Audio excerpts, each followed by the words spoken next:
Comincerei introducendo un po' il concetto di strutture ibride. Secondo me si possono definire due tipologie di ibrido in generale. C'è un ibrido di elemento costruttivo, quindi un solo elemento costruttivo ibrido all'interno di una costruzione. Quello potrebbe essere un esempio un solaio collaborante o potrebbe essere una parete con più di un materiale all'interno del sistema costruttivo, mentre invece c'è un'altra tipologia che sta prendendo piede anche come proprio tipologia costruttiva, che è l'ibrido di sistema. Cosa vuol dire ibrido di sistema? Vuol dire che si realizza un intero sistema costruttivo ibrido, con elementi ibridi. Partiamo dagli elementi costruttivi ibridi. Un classico esempio, dicevo prima, può essere un solaio collaborante. Volevo un attimo spiegare quali sono potenzialmente i vantaggi, no, di questa ibridazione dell'elemento costruttivo. Cominciamo per esempio da un solaio collaborante legno calcestruzzo, che è già una tecnologia che esiste da decenni, con metodo Turrini Piazza per la prima volta l'ha introdotta sul mercato, quindi a metà degli anni 80 più o meno, quindi insomma è un sistema costruttivo, un elemento costruttivo collaborante che esiste da diversi decenni. Che vantaggi può portare, per esempio, un solaio collaborante? Può portare, per esempio, i vantaggi di rigidezza, diminuire quelle che sono le vibrazioni del solaio stesso, può migliorare l'acustica del solaio, può avere dei vantaggi di prefabbricazione addirittura, perché anche, per esempio, solai legno calcestruzzo possono essere prefabbricati e poi solamente posati in opera. Ne è un esempio Hohodin a Vienna, appunto uno degli elementi delle costruzioni più interessanti con sistema ibrido che citerò diverse volte, e quindi insomma porta diversi vantaggi sia come performance, sia come ottimizzazione dei materiali e sia proprio come, quindi in generale anche come fattibilità dell'intervento. Altro vantaggio molto interessante di solai collaboranti è quello della riabilitazione strutturale invece. Per esempio, se si vuole recuperare un solaio esistente in legno, quindi cambiare per esempio la destinazione d'uso del solaio stesso, lo si può fare abbastanza facilmente con queste tecnologie ibride. Si può migliorare l'acustica di un solaio esistente, si può migliorare la performance sismica, collegandolo anche per esempio alle murature perimetrali in modo da rendere il sistema scatolare molto più efficace. Insomma, ci sono tantissime poi declinazioni di questi appunto elementi ibridi all'interno della costruzione. Abbiamo citato il solaio legno calcestruzzo, ma ci sono anche solai acciaio-legno o legno-acciaio, dipende qual è il materiale più presente, e anche solai legno-legno che possono anche essere considerati ibridi perché se si utilizzano diverse tipologie di legno strutturale ingegnerizzato, come per esempio solai composti a T, anche quelli in un certo senso possono essere considerati strutture ibridi. Andiamo invece a quello che è l'ibrido di sistema. L'ibrido di sistema è un sistema molto più complesso di per sé, perché è un intero sistema costruttivo, come dicevamo prima, che è realizzato con tecnologia ibrida. Quindi, per esempio, un classico esempio di un sistema utilizzato in questo senso è il sistema acciaio-legno. In cosa consiste? Ci sono degli elementi portanti, uno scheletro strutturale in acciaio, composto da pilastri e travi in acciaio, con delle pannellature di chiusura, solitamente in CLT, che sono anch'esse però collaboranti con la struttura, non sono solo dei tamponamenti come in alcune strutture a scheletro portante, ma fanno parte del sistema di controvento della struttura stessa, e quindi appunto fanno essenzialmente parte della struttura. Questo che vantaggi possono portare? Andiamo a vedere quali possono essere i vantaggi di sistema. Molti dei vantaggi sono quelli che abbiamo già citato, no? Ottenere delle performance che con strutture solamente in legno non sarebbe possibile ottenere, quindi riusciamo ad arrivare oltre, costruire edifici più alti, costruire realizzare delle strutture più ardite da un punto di vista proprio strutturale, degli sbalzi maggiori, delle luci maggiori, mantenendo comunque un sistema ottimizzato, perché c'è un esempio facile: se si realizza un solaio in CLT, quindi in XLAM, un pannello in XLAM semplice, difficilmente si va oltre una certa luce, mantenendo una certa performance e ottimizzazione del sistema. Oltre i 6 metri il pannello infatti diventa di uno spessore tale per cui forse il pannello da solo ha meno senso, no? Ha meno senso, ha più senso ottimizzare, andare a inserire un elemento ibrido con legno-legno o altri materiali. Torniamo ad altri vantaggi del sistema ibrido, inteso come un edificio completamente realizzato con struttura ibrida. Ovviamente un altro vantaggio molto interessante è quello della prefabbricazione, perché un sistema ibrido con il legno, questa è una precisazione importante, è facilmente prefabbricabile.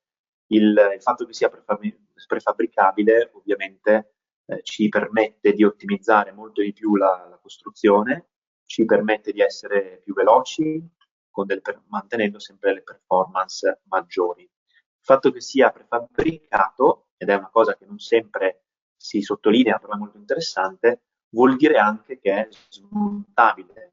Avere una struttura smontabile non vuol dire in un secondo momento spostarla in un'altra posizione geografica.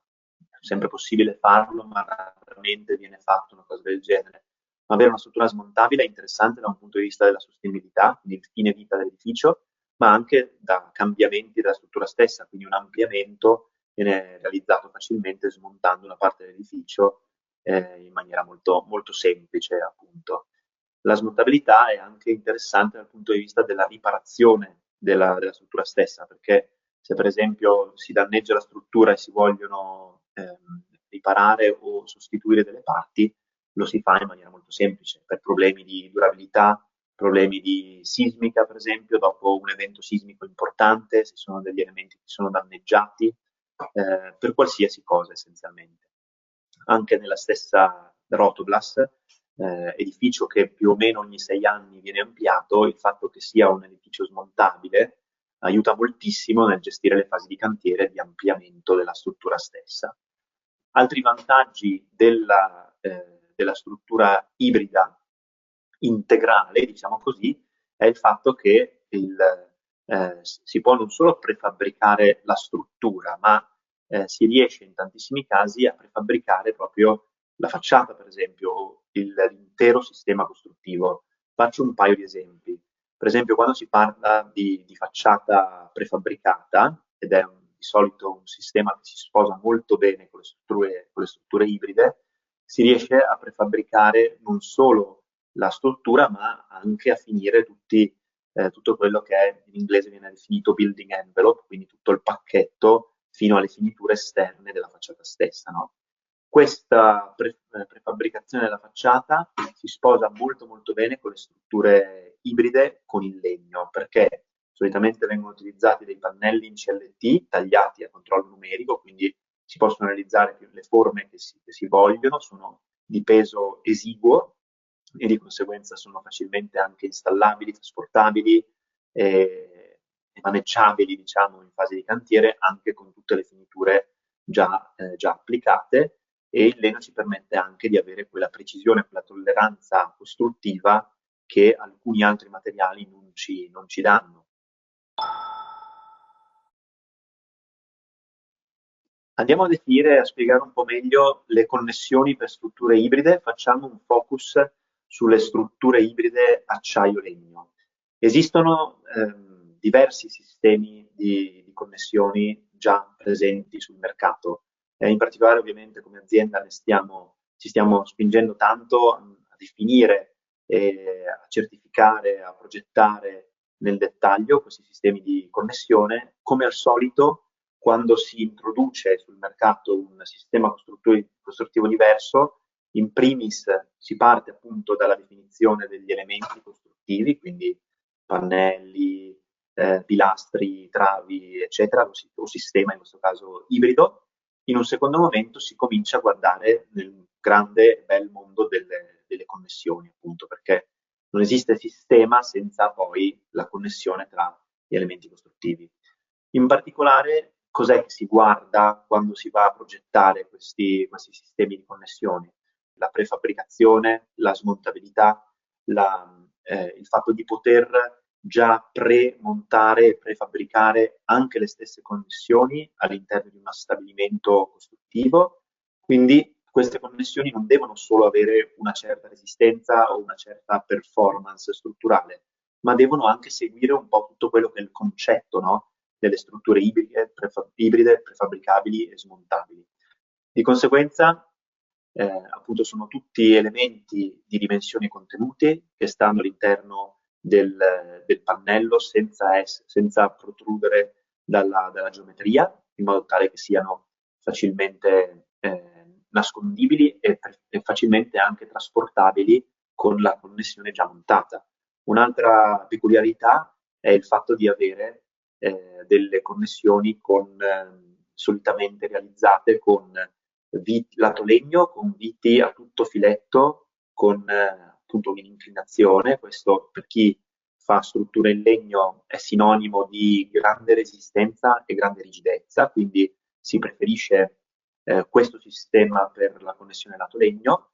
Per invece poi la connessione tra un elemento e l'altro si predilige quelli che sono semplici bulloni, dadi, insomma, sistemi molto simili a quelli dell'acciaio, no? Facilmente montabili e facilmente anche smontabili in un secondo momento. Solitamente quindi questi connettori sono realizzati da due parti che sono fissate lato legno con le viti inclinate come dicevamo prima, tutto filetto, e poi vengono connesse con solitamente un bullone solo, che quindi diventa facilmente montabile e smontabile anche migliaia di volte senza danneggiare minimamente quella che è la struttura. Quindi i vantaggi sono sicuramente quelli della precisione, lavorare e prefabbricare queste connessioni al coperto sotto appunto in un capannone di prefabbricazione o di produzione che sia anche al riparo potenzialmente anche dagli elementi esterni come pioggia, umidità, eccetera. Questo ci permette di avere connessioni realizzate nella maniera più ottimale possibile, con una grande qualità anche della connessione stessa, e ci permette poi di arrivare in cantiere e montare tutto in tempi ancora più brevi rispetto ai tempi già veloci delle strutture di legno al 100%, no?